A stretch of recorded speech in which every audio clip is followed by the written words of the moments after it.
আপনি এই পুরো বিষয়গুলোকে কিভাবে দেখেন? আপনি একজন নিরাপত্তা বাহিনীর সদস্য ছিলেন এবং নিরাপত্তা বাহিনীর সদস্যদের বিরুদ্ধে অভিযোগ এসেছে তারা বিচার বহির্ভূতভাবে এ ধরনের কর্মকাণ্ডের সাথে যুক্ত রয়েছেন। যে নিরাপত্তার দৃষ্টি থেকে সারা দেশে মানুষের মধ্যে একটা ইনক্লুসিভনেস বা একটা মানুষের মধ্যে ঐক্য সৃষ্টি করা, সেটা যেমন সেনাবাহিনী ঐক্যের প্রতীক, একইভাবে একটা জাতি সেই সেনাবাহিনীর পেছনে দাঁড়ায় ঐক্যবদ্ধভাবে, তখন সেই জাতি যেমন তার শক্তিশালী একটা জাতি হিসেবে গড়ে ওঠে।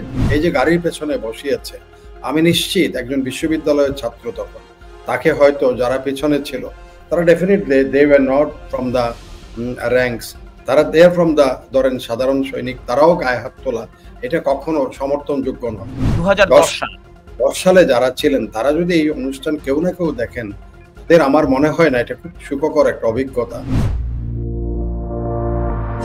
IPCO brand selects only the best products for our customers.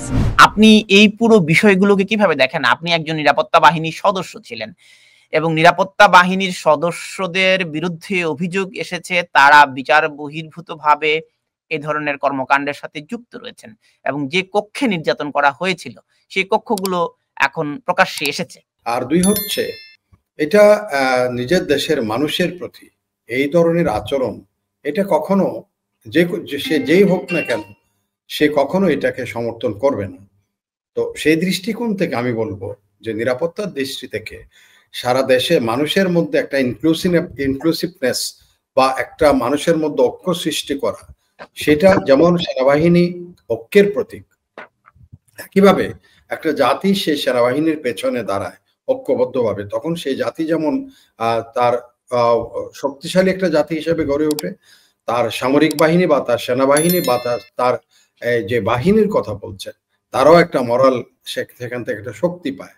তো এই শক্তি ক্ষয়, এটা হচ্ছে অর্বাচীনের মতো কাজ করা, যে একজন মানুষকে প্রথমত তার যে মনুষ্যত্ববোধ, তার যে মানবিকতাবোধ, তার যে একটা ব্যক্তি মানুষ হিসেবে তারও যে একটা মান সম্মান আছে, সেটার বালাই না করে, সেটাকে বিবেচনায় না নিয়ে, সেটাকে দর্তব্যে না এনে তাকে অপদস্থ করা। এই যে গাড়ির পেছনে বসিয়েছে, আমি নিশ্চিত একজন বিশ্ববিদ্যালয়ের ছাত্র তখন, তাকে হয়তো যারা পেছনে ছিল তারা definitely they were not from the ranks, তারা দে আর ফ্রম দ্য ধরেন সাধারণ সৈনিক, তারাও গায়ে হাত তোলা এটা কখনো সমর্থনযোগ্য নয়। বা কোনো অফিসারও একজন ছাত্রকে গায়ে হাত তুলবে এটা সমর্থনযোগ্য নয়। এটা হয় কি একটা বাহিনীর প্রতি, এই যে আপনি বললেন একজন ব্যক্তি বা কয়েকজন ব্যক্তির আচরণের জন্য সমস্ত বাহিনীর প্রতি একটা বিতৃষ্ণ ভাব। এই যে গোলাপ যে স্টেটমেন্ট দিলেন, সারা জীবন হয়তো উনার মনে হবে যে বোধহয় সামরিক বাহিনী অথবা যারা র্যাবে সেখানে যে ডেপুটেশনের ছিল, এটা তো নিশ্চিত করে বলতে পারছি না সেই সময়টা কোন সময়ের, বা 2010 সালে যারা ছিলেন তারা যদি এই অনুষ্ঠান কেউ না কেউ দেখেন, তাদের আমার মনে হয় না এটা খুব সুখকর একটা অভিজ্ঞতা, বা তারা খুব ভালো বোধ করবেন নিজেদের মন মানসিক বিবেকের কাছে। তারা তাদের, আমি বলবো their sense of accountability will bite them, তাদেরকে সেটা ক্ষতবিক্ষত করবে, ধ্বংসিত করবে এইসব জিনিসগুলো।